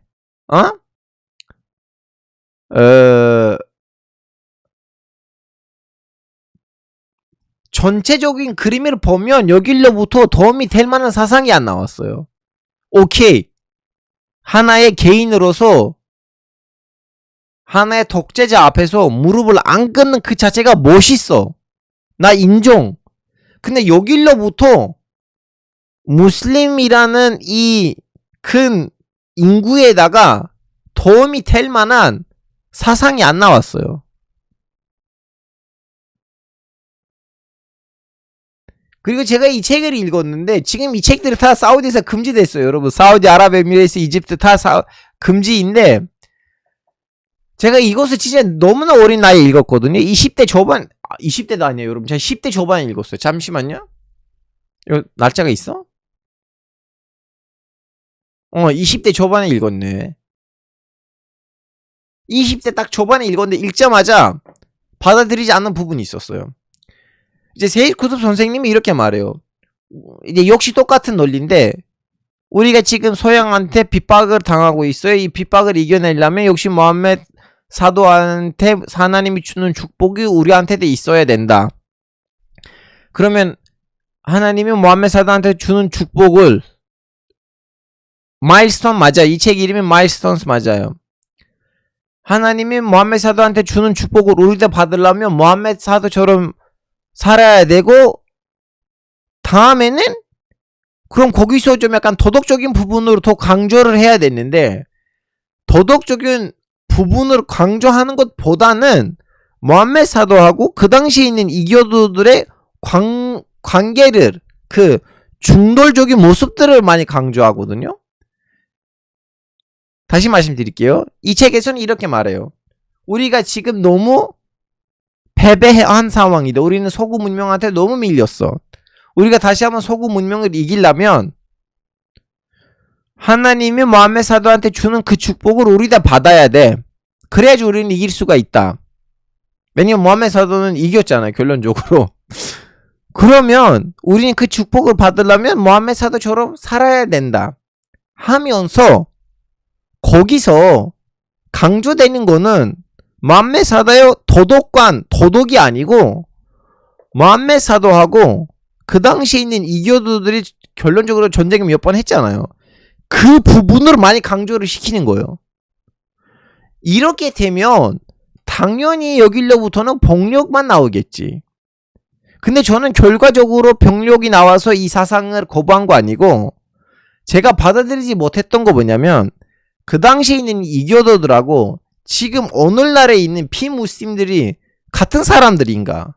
그 당시에 있는 이교도들은 성착취도 하고 노동착취도 하고 인권착취도 하고 진짜 개쓰레기 십새끼들이었어요. 여자를 한 50, 60명을 데리고 가고 다음에 아무렇지도 않고 버리고 흑인 너희들을 데리고 착취하고 그 당시에 있는 이교도들하고 오늘날에 있는 비무슬림들은 같은 도덕 라인에 있지는 않아요. 그럼 사람의 행동이 사람의 환경에 따라 영향을 미치거든요. 내 상대방에 있는 사람이 나랑 똑같은 무슬림은 아니지만 근데 이 사람이 노동 착취 하나, 성착취 하나, 인권 착취 하나 안 하잖아요. 그럼 나는 이 사람을 왜 나의 적으로 봐야 되냐? 그래서 나는 그 논리가 안 받아들여졌거든요. 뭔 말인지 혹시 이해되시는지 모르겠어요. 그 당시에 있는 이교도들은 진짜 좀 여러분 진짜 이슬람 이전에 있는 아랍 문화를 좀 읽어보시면 너무 야하고 너무 이상한 거 너무 많아. 그 카바 있잖아요. 카바 신전. 이슬람이 탄생하기 전에 카바 신전 주변에서 아랍 애들이 옷을 완전히 벗어버리고 누드 비치처럼 이렇게 돌아다니고 있었다니까. 완전히 좀 약간 이상한 집단이었어요. 근데 오늘날에 이슬람 밖에 있는 문명이 그런 문명 아니잖아. 굳이 나 이걸 좀 약간 혐오해야 되나? 뭐 이해되셨으면 내 말을 뭔지 이해되셨을 거예요. 같은 이교도 아니라니까. 오히려 지금에 있는 비무슬림들은 모함med 사도가 메디나에 갔을 때 모함med 사도를 도와주는 비무슬림들이죠. 왜냐하면 메카 사람들이 쳐들어왔는데 메디나에 있는 비무슬림들도 무슬림들한테 도와줬어요. 같이 전쟁했어요. 아니면 이티오피아에 있는 기독교인들이 니네들 이쪽으로 이민 와도 돼 라고 해서 문을 열어주고 많은 사람들이 다 이티오피아에 갔어요. 하베시스탄, 이티오피아. 그래서 지금 약간 시대적 비교를 너무 비애의식을 하신 것 같아서 책을 읽었지만 납득이 안 됐어요. 뭘 받아들이지 못했어요. 이렇게 말씀드릴게요. 이해를 했는데 안 받았어요. 근데 여러분 이것이 읽어보시면 좀 약간 비애의식이 없지 않아 있어요. 다음에 무슨 일이 생기냐면 이제 세이드 쿠뚜브 선생님이 안타깝게도 돌아가셨어요. 사형 당해가지고. 물론 사형 당했다는 건 안 좋은 거예요. 여러분 이것도 말씀드려야 돼요. 뭐 생각이 우리랑 안 맞다고 해서 사람을 죽이면 안 돼요. 우리는 국가가 시민한테 공권력을 통해서 폭력을 행사를 하려면 무조건 그 사람이 반인류적인 행동을 벌여야 돼요. 어떻게 사형되냐고 물어보시는 분들이 있는데 여러분 나라에 따라 다르죠. 이집트는 세속주의 나라이니까 일반적으로 서양식으로 한 거고 사우디에서는 잠수이죠. 그리고 사우디 말고는 잠수하는 나라가 있는지 없는지 모르겠어. 여튼 이분이 돌아가셨고 근데 다음에 무슨 일이 생기냐면 사닷 나세르는 죽으니까 사닷 정권을 잡았죠. 정권을 잡았지만 이분이 무슬림 형제단 출신 아니지만 무슬림 형제단이란 사이가 좋았던 사람이었어요. 아직 무슬림 형제단하고 정권이 싸우기 전에. 다시 말하자면 이 군인들은 정권을 잡는 과정에서 무슬림 형제단을 손을 잡았어요. 그래서 같이 놀았던 시절이 있고 그러다 보니까 충분히 진분이 쌓인 사람들도 있겠죠. 그래서 나세르 정권 때는 사이가 안 좋았지만 완전히 괴롭혔지만 근데 사닷 정권 때는 다시 완화됐어요. 조금 완화됐지만 다음에 엔벨 사닷 뭐 했어요? 유태인들이란 수교를 했잖아요. 이제 그 이스라엘이란. 그래서 다시 한번 무슬림 형제단이 꼴보기 싫은 거야. 그러다가 이 사람이 어떻게 됐어요? 암살당하고 대신 정권이 이분한테 넘어갔어요. 후스니 무바렉. 여기서도 소리 너무 많아요. 후스니 무바렉은 정권을 받고 싶었는데 군부 안에 있는 애들한테 사주를 해서 이제 엔벨 사닷을 제거해가지고 탓을 무슬림 형제들한테 돌렸다고 하는 애들도 있고 아니면 단순히 엔벨 사닷은 쓸데없이 무슬림 형제단을 밀어줘가지고 제 자신을 죽이는 걸로 바보 같은 정책을 했기 때문에 결과를 당했다 뭐 이렇게 한 사람들도 있고 저도 잘 모르겠어요. 누구누구를 이제 후스니 무바렉 애를 죽이려고 한 것인지 아니면 진짜 단순히 무슬림 형제단 와서 죽인 건지 모르겠어요. 무슬림 형제단 아직도 부정해. 우리가 안 죽였다고 해요. 근데 사람들이 무슬림 형제단 죽였다고 해요. 왜냐하면 애를 죽였던 군인이 무슬림 형제단이랑 연결이 돼 있었어요. 생 무슬림 형제단 소속이 아니더라도 연결이 돼 있었어요. 좀 약간 연계? 그래서 무슬림 형제단이 시켜서 죽인 것인지 아니면 단순히 이집트 사람인데 어떻게 이스라엘이랑 수교하냐 빡쳐가지고 가서 죽인 것인지는 우리가 잘 몰라요. 정확한 이렇다 저렇다고 하고 싶진 않아요. 제가 여러분한테 다양한 견해들을 전달한 거예요. 여러분 알아서 골라가시면 됩니다. 왜냐면 두 번째 설도 엄청 많은 사람들이 들었어요. 후스니 무바렉 죽였다는 말도 들었어요. 하여튼 이제 이분이 없어지니까 후스니 무바렉 정권을 잡았죠. 후스니 무바렉 정권을 잡으니까 조금 더 완화를 시켰어요.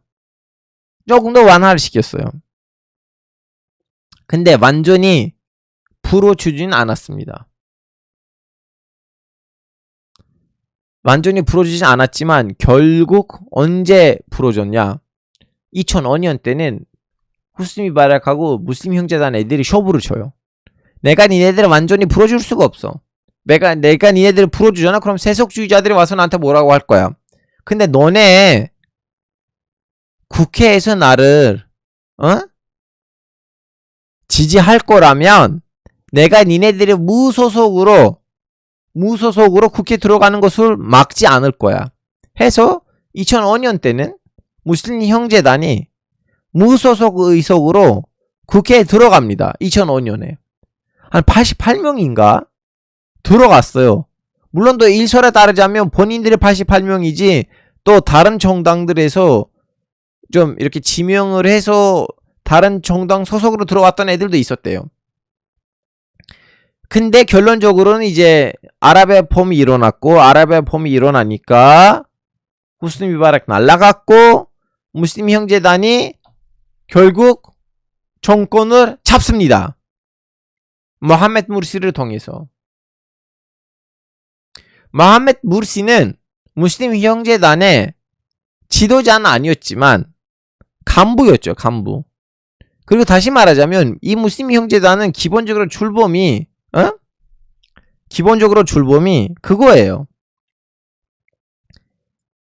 시골에 있는 아이들을 도시로 데리고 와서 교육시켜주고 다음에 좋은 데에다가 승진할 수 있게끔 만드는 거.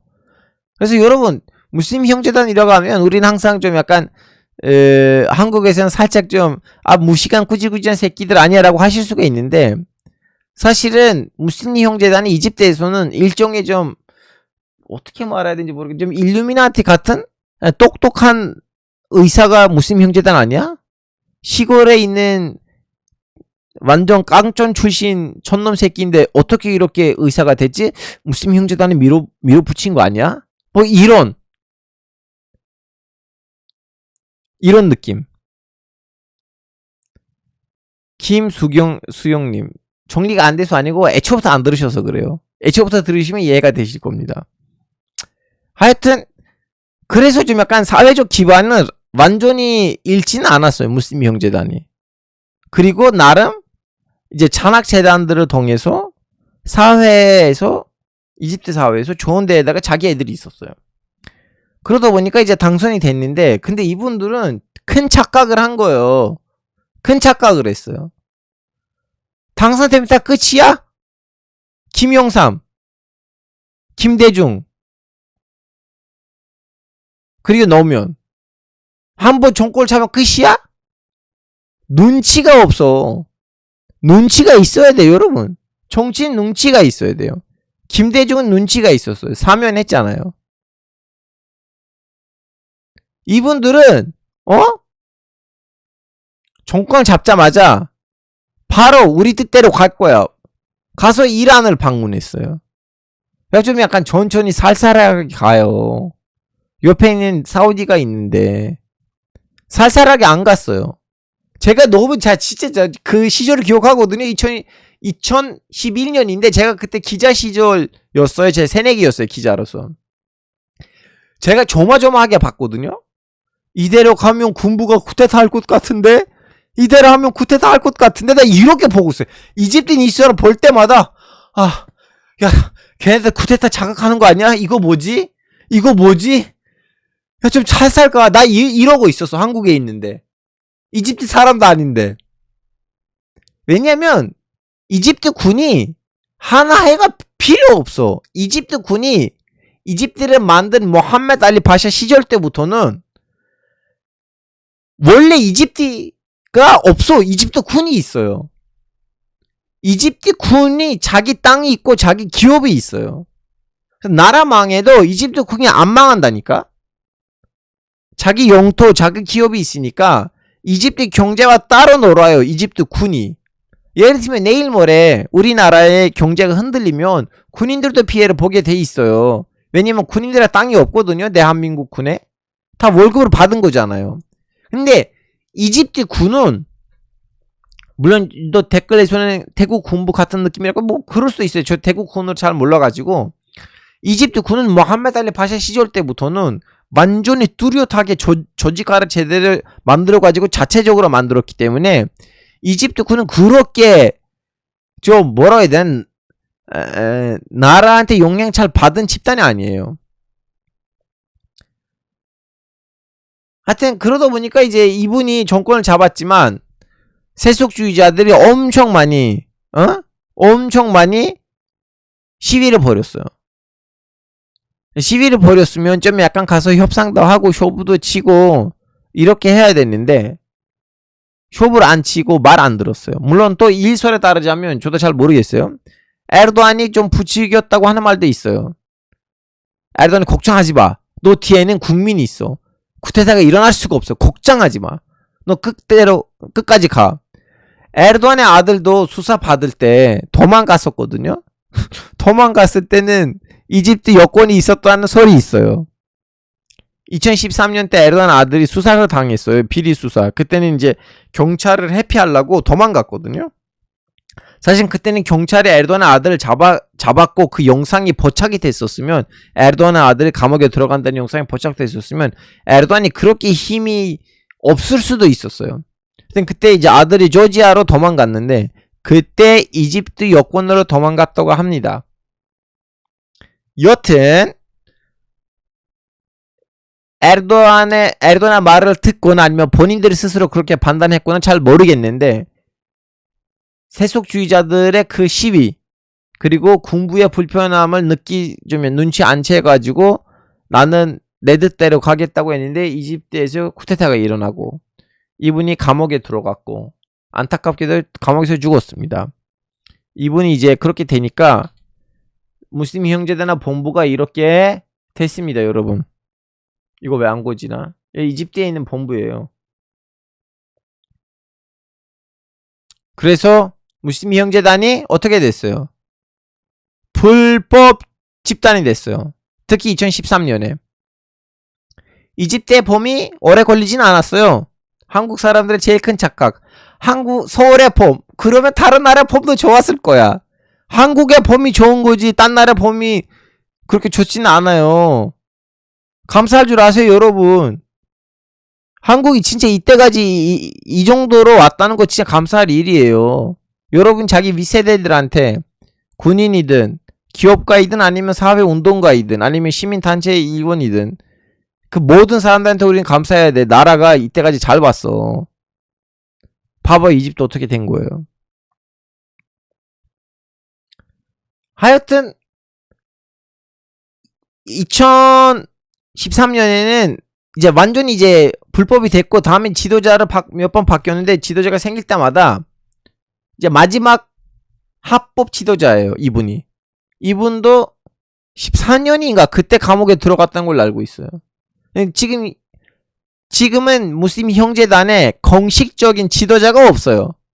왜냐면 다음 지도자를 뽑지 못한 채 체포를 했거든요. 그리고 이미 대대적으로 체포했기 때문에 지금은 비상위원회가 있고 다 해외에 있어요. 그래서 무슬림 형제단 앞으로 어떻게 할 건지 모르긴 하지만, 무슬림 형제단이라는 거는 사실은 하나의 국제적인 기관이고 거기에다가 사람들 가입해요. 예를 들면 거기에 가입하는 정당이고 아직도 살아남는 거는 이거 말고는 없어요. 이슬라믹 액션 프론트. 이거는 요르단에 있는 정당이거든요. 그래서 무슬림 형제단에 가입됐고 무슬림 형제단 덕분에 이제 생긴 해외 단체들 중에서 유일하게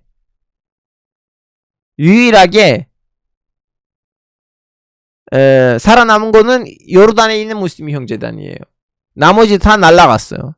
또 얼마 전에 튀니스 무슬림 형제단은 날라갔어요. 유일하게 요르단 남았어요. 요르단도 어떻게 남는지 모르겠어요. 저는 요르단 역사를 최근 역사 90년대 이후로부터 어떤 일들 벌어졌는지 잘 모르거든요. 봐야 되는데 어떻게 요르단에서 살아남는지도 궁금해요. 솔직히 말하자면.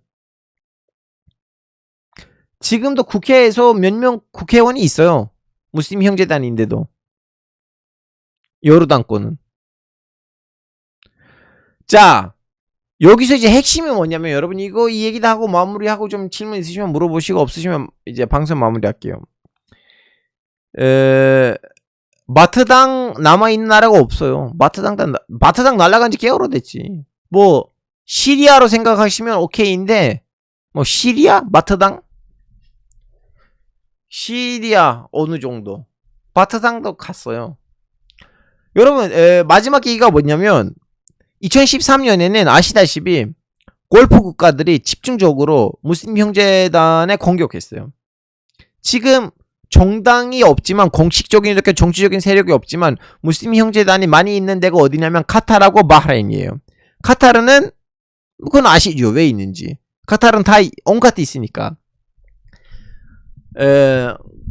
카타르에 있고, 왜 바흐레인에 있냐고 물어보시면, 바흐레인도 이제 사우디의 위성 국가인데 사우디에서 금지이지만 왜 바흐레인에서 금지이면서도 눈을 감은 거냐고 물어보시면 바흐레인에서 국민이 시아파예요.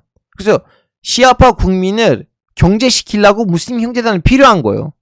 그동안 이제 왕실하고 양반들이 순위파이니까 그걸 좀 약간 경제할 만한 거 없었어요. 그래서 바흐레인에서도 그 뭐라고 해야 되나, 무슬림 형제단이 있고, 물론 공식적으로 있는 거 아니고 정부가 눈을 감은 거예요. 니네들 여기 있어도 돼. 족줄하지는 않아요. 카타르는 뭐 공식적으로 있는 거고.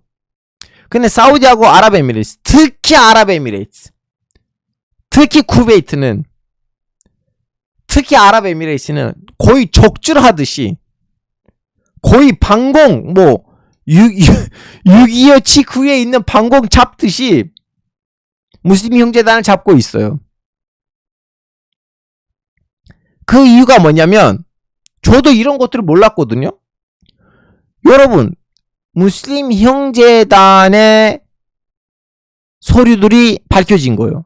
저도 이런 것까지 몰랐어요. 물론 그 서류들이 맞다고 바로 믿는 것도 좀 약간 너무나 바보 같은 일인데, 무슬림 형제단하고 가다피라든가 무슬림 형제단하고 이런저런 사람들의 편지들이 나왔는데, 이 가다피라든가 아니면 일부 외국 정상들이 사우디나 쿠베이트나 아니면 아랍에미레이트에서, 뭐 아랍에미레이트 거는 없었는데 사우디하고 쿠베이트가 있었어요. 그 서류들에 무슬림 형제단을 이용을 하면서 거기는 왕권들을 무너뜨리려고 하는 작전 플랜들이 나온 거예요.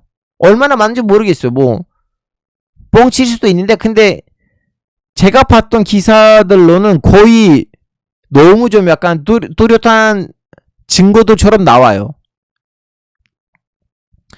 근데 그것이 언제 나오냐면, 여러분이 아시다시피 2013년이잖아요. 실마리가 2014년에 동시에도 가다피가 날아갔던 시절이잖아요. 리비아에 있는 가다피가. 그래서 무슬림 형제단을 이제 GCC에 있는 국가들, 왕권 국가들이 완전히 위험하다고 생각하는 거예요. 그리고 이제 우리 댓글창에 있는 사우디분 한 명 계시잖아요. 그분도 위에 했었는데, 따져보니까 물론 지금은 관계를 끊었지만 결론적으로 IS라든가 알카이다라든가 거기 있는 고위급 간부들이 처음에는 좀 약간 무슬림 형제단에서 활동했다가 다음에 그쪽으로 넘어간 거잖아요.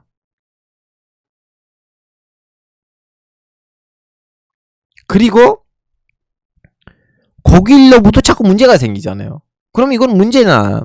그리고 또 지금 이 사우디 분이 댓글창에 썼는데, 그것도 없지 않아 있는 거 뭐냐면, 일설에 따르자면 36년에 이 하산 알 벤나가 이집트에서 너무 유명했을 때는 하마네이, 미안해요, 호마이니, 이란 혁명을 일으켰던 사람이 이집트에 와서 만났다는 소리 있어요. 얼마나 맞는지는 모르겠어요. 근데 확실한 거는 지금의 지도자 하마네이, 사진 보여드릴게요. 이거 제가 말을 하는데 사진을 보여줘야 돼요. 호메이니, 이분이 이제 혁명을 일으켰잖아요. 후메이니가 36년인가 38년에 이집트에 와서 하산 알 벤나랑 만났다는 소리 있어요. 얼마나 맞는지 모르겠고, 두 번째는 이건 소리 아니고 거의 팩트인데, 지금 지도자 하마네, 이분이 세이드 쿠뚜브, 그분의 책들을 페르시아로 번역시키라고 지시를 했고, 이란 혁명 수비대의 교과서로 지금 들어가 있어요.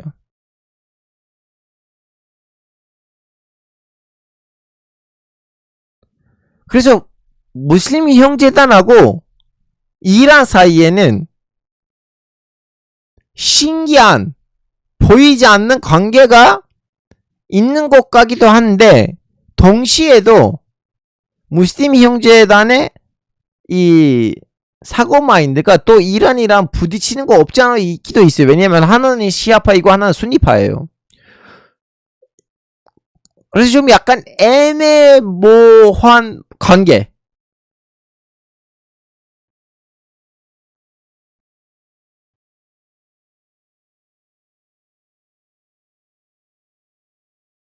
그리고 무르시도 이제 당선되자마자 이란에 갔잖아요. 저는 잘 모르겠어요. 솔직히 말하자면. 근데 이란 정권 측에 있는 사람들이 무슬림 형제단에 있는 사람들을 이제 옛날 사람들을 좀 약간 옹호하고 있어요. 세이드 쿠투비라든가 하산 알 반나라든가.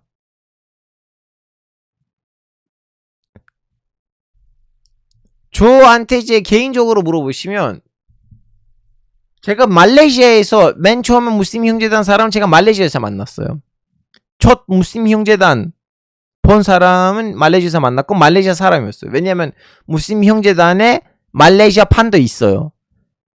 가끔씩 정부가 괴롭히기도 하는데 결론적으로는 거기서 합법적으로 옮기거든요. 근데 걔네들이 거기서 정권을 잡을 수가 없어요. 왜냐하면 중간에 중국 사람들의 정당이 있으니까 웬만한 그 말레이시아 사람이 두 표를 이 무슬림 형제단이라는 사이가 좋은 정당에 주면 말레이시아 사람들의 정당이 밑으로 떨어질까봐 걱정을 해서 이 무슬림 형제단한테 투표를 안 하고 자꾸 그 음모한테 주니까 그래서 좀 뭐 말레이시아 정권도 그렇게 잘 건들리진 않아요. 걔네들을 항상 뭐라고 해야 되나 그 1등, 2등, 3등 1등은 말레이시아 정당이고 2등은 중국 정당이고 3등은 그 무슬림 형제단의 정당이에요. 이거 거의 안 변해요. 제가 거기서 만났는데 그 사람이 이란을 너무 싫어했었거든요. 뭐 물론 말레이시아에 있는 무슬림 형제단이니까 이란에 대한 견해가 다를 수도 있는데 근데 제가 튀르키예에서 만났던 그 이후에 튀르키예에서 만났던 무슬림 형제단 애들 중에서는 이란을 응원하는 애들도 있었고 이란을 싫어하는 애들도 있었어요. 그래서 저는 무슬림 형제단하고 이란 관계를 잘 모르겠으나 근데 몇 가지 팩트가 있어요.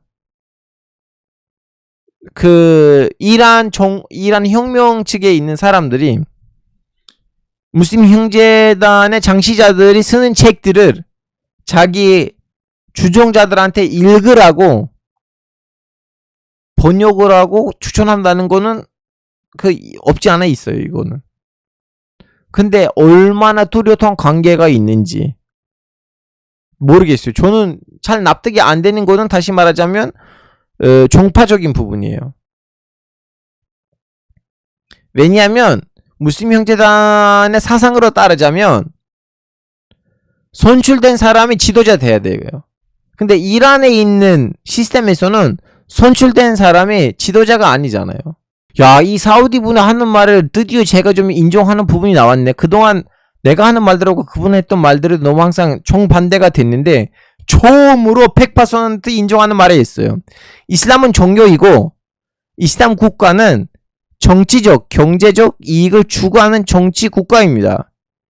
그것들은 구별해야 됩니다. 여러분, 저도 항상 그 얘기를 해요. 이슬람은 종교예요, 종교. 그냥 술 마시지 말라고 돼지고기 먹지 말라고 하는 몇 가지 좀 약간 그러한 구체적인 액션 말고는 이슬람이라는 것은 종교이고 신하고 인간 사이에 있는 관계예요. 이걸 가지고 이걸로 하나의 국가 이념?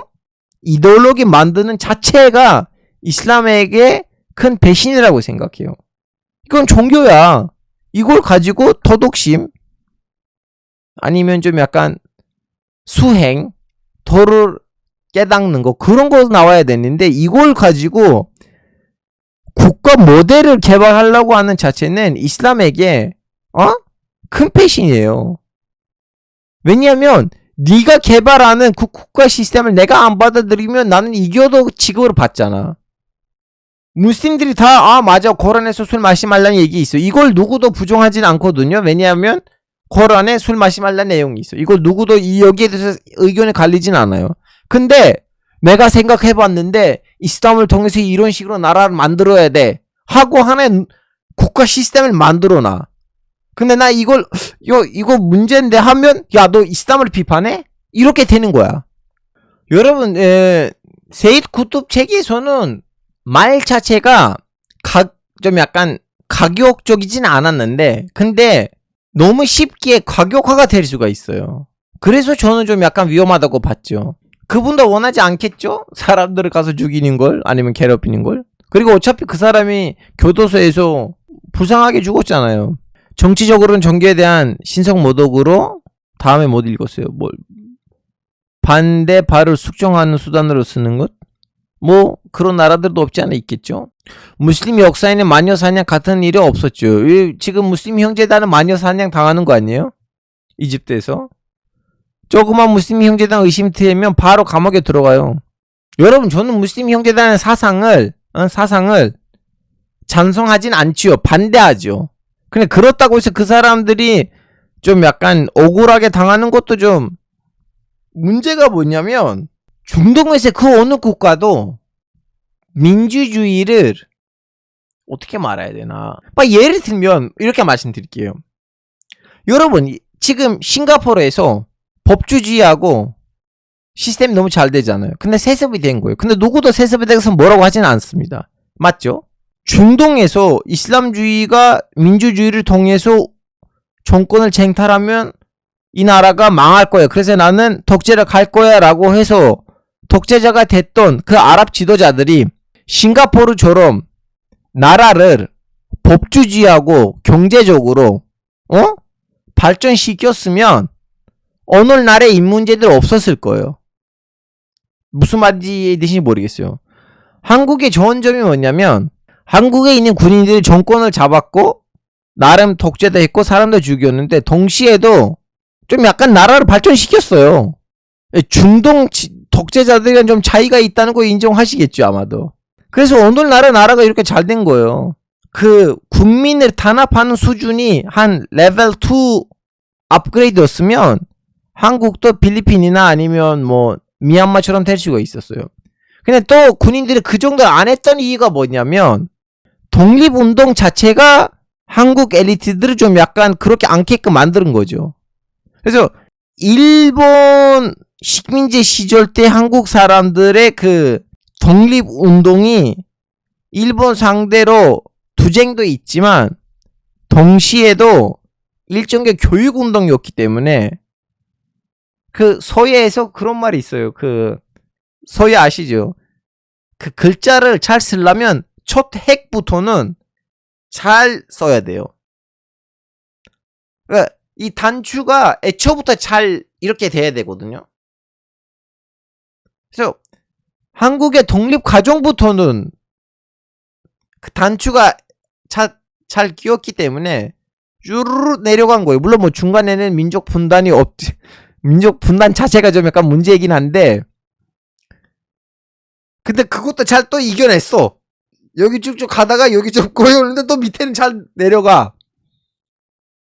근데 이것도 이제 마무리하고 그 말도 말씀하고 마무리할게요. 또 지금 제가 지금 2년 넘게 방송을 하고 있는데 제일 많이 받았던 댓글들 중에 하나가 뭐냐면, 중동 답이 없어, 답답해, 거기 다 폭력이야, 답답한 지역이야, 중동 새끼들 자꾸 종교 때문에 치고받고 싸우고 어이 중동.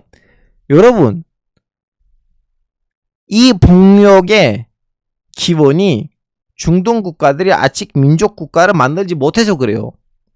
현대적인 민족 국가, 현대적인 국민의 나라를 만들지 못해서 그래요. 예를 들면 오늘날 한국에서는 군대에 가면 불자도 있고 기독교 신자도 있고 그리고 무신론자도 있어요. 근데 다 한국인이라는 이름으로 단결해가지고 나라를 지키잖아요. 근데 레바논에서 그렇지 못하고 있어. 왜? 한국은 민족 국가를 잘 만들었어요. 근데 중동에서 안 됐어요. 그 과정이 아직 안 끝난 거예요. 그러면 이 폭력이 중동에서 아직도 진행 중이지, 중동 자체가 폭력의 기원 아니고 다른 지역들이 겪고 있는 이 과정을 중동이 아직 마무리지 않았다는 거예요. 그렇게 따지면 2차 대전 때는 1차 대전 때 2차 대전 때 유럽 사람들이 일으킨 거 아니에요. 뭐 중동 사람들이 일으켰어요? 1차 대전, 2차 대전을 중동 사람들 보고 이 서구 문명 봐봐. 걔네들은 사람만 죽이는 걸 잘해. 가서 미국 대륙에서 동남아에서 아프리카사에서 그렇게 사람들을 죽였다가 사람 죽이는 거 그렇게 이제 죽일 사람 안 나오니까 이제 지네들끼리 싸우는 거야. 저 이런 글들 많이 읽었어요. 1차 대전하고 2차 대전을 중동이 그렇게 보고 있어요. 서양 사람들이 사람 죽이기에 이제 너무 죽일 사람 없으니까 이제 지네들끼리 죽이기가 시작한 거야. 특히 2차 대전. 뭔 말인지 이해하셨죠? 그래서 70년 전에 갔으면 오히려 폭력의 기원 유럽 아니야? 라고 할 수가 있잖아요. 그래서 여러분한테 제가 이 방송을 자주 보시는 분들한테 제가 당부하고 싶은 말이 뭐냐면 딱 지금 현재에다가 집중을 하고 원래 그 동네가 이랬다, 이 동네가 원래 이랬다, 이 동네가 이렇게 구질구질다 이걸로 보는 거는 물론 뭐 개인 하나가 그렇게 봐도 되는데 결론적으로 우리는 외교도 하고 무역도 하고 그러긴 하잖아요. 그러면 이 교류를 형성하는 과정에서 우리한테 실수를 할 수 있게끔 만드는 견해이거든요, 이거. 뭔 말인지 이해하셨죠? 그렇게 따지면 7, 80년에는 유럽 애들이 사람 안 죽이고 치고받고서 왔잖아요. 이거 하나의 과정이에요. 이 과정이 끝나면 지금 예를 들면 여러분 보세요. 태국 애들하고 캄보디아 애들 치고받고 싸우는데 지금 안 싸워요. 아직도 태국 애들이 원래 앙코르와 우리 거 아니야? 그리고 캄보디아 애들이 거기는 심리앱이야.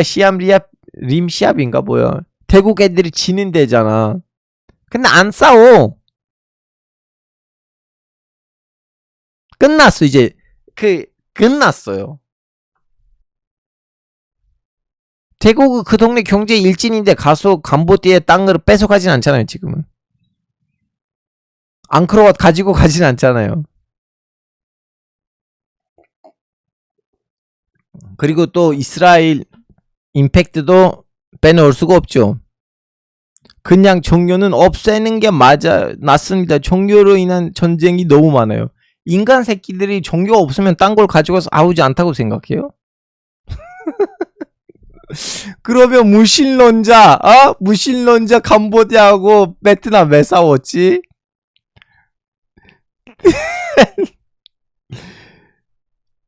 인간 새끼는 그냥 싸우게 돼 있어요. 한국인들 중에도 무슬림 형제단이 있나요? 여러분 저 한국에서 별별 무슬림을 만났지만 별별 무슬림 만났어요. 진짜. 그 튀르키예에 있는 가격적인 뭐라 해야 되나 공동체들에 속했던 무슬림도 봤고 K 무슬림도 봤고 다양한 무슬림을 봤는데 무슬림 형제단 무슬림 못 봤어요. 아직. 물론 한국인들이니까 질문이. 근데 한국에 있겠죠. 근데 한국인인데 무슬림 형제단 소속이다. 그건 아직 못 봤어요. 저 시아파 한국인도 만났어요. 야, 애가 지금 그 방송을 듣는지도 몰라요. 우리 방송 애청자인데 애 아빠가 한국인이고 엄마가 인도네시아 사람이야. 제 개인적인 관찰을 넘어갈게요. 왜 그렇게 됐는지. 나름 제가 이제 얘기를 해보니까 제 눈에 이제 그 스토리 라인이 그려졌는데 그걸 이제 나의 편견일 수도 있어요. 그건 패스할게요. 그래서 엄마한테 이제 무슬림을 배웠는데 이슬람을 배웠는데 엄마가 가르치는 이슬람이 마음에 안 들어서 그런지 본인이 공부하겠다고 하고 그러다가 어쩌다가 이제 시아파를 알게 된 거죠. 그래서 시아파로 바꾼 거야. 그런 한국인도 만났어요. 한국에 사는 무슬림들은 한국의 무교 비율에 대해서 어떻게 생각하나요? 저 한국에 사는 무슬림들이랑 만날 때 그 한국인인 무교 비율에 대해서 어떻게 그런 얘기를 안 해요. 내가 가서 물어요. 야 힘들지 않아? 내가 이제 생김새는 중동이니까 한국 사람들은 나를 배려하는데 너네 좀 약간 힘들지 않아요? 만나면 이 얘기만 해요. 그리고 제가 만난 사람도 없어요. 무슬림인데 만난 한국인 누구 있지? 칼리드 부인 이제 칼리드랑 같이 있을 때 만나고 몇 명밖에 없어요. 저 솔직히 말하죠. 저 생각을 해봤는데 여러분 저 이슬람 사원 잘 안 가가지고 누구 있는지 모르겠어요. 가끔씩 제가 케밥 레스토랑 가면 거기서 저를 알아봐요. 한국인인데 개종한 사람들 와서 인사를 해요. 당연히 제가 너무나 반갑게 인사할 줄 알아요. 근데 나는 K무슬림이니까 너무 차갑죠. 예, 안녕하십니까. 왠지 내가 형제님 언제 개종하셨습니까? 이렇게 너무 따뜻하게 접근하진 않은데 그분들을 제가 항상 실망하게 만드니까 마음이 너무 아픕니다. 솔직히 말하자면 저는 그 튀르키예에 있는 딱딱한 세속주의를 받아가지고 네. 하여튼 이 정도입니다, 여러분. 제가 여러분한테 이집트의 탄생 배경, 건국 배경, 그 건국 때문에 어쩌다가 무슬림 형제단이 생겼고 다음에 어쩌다가 이렇게 폭력적으로 나오고 분단되고 오늘날의 상황이 되는지를 나름 설명하려고 했는데 얼마나 전달된지는 모르겠어요. 자, 여러분 안녕히 계세요. 빠바이.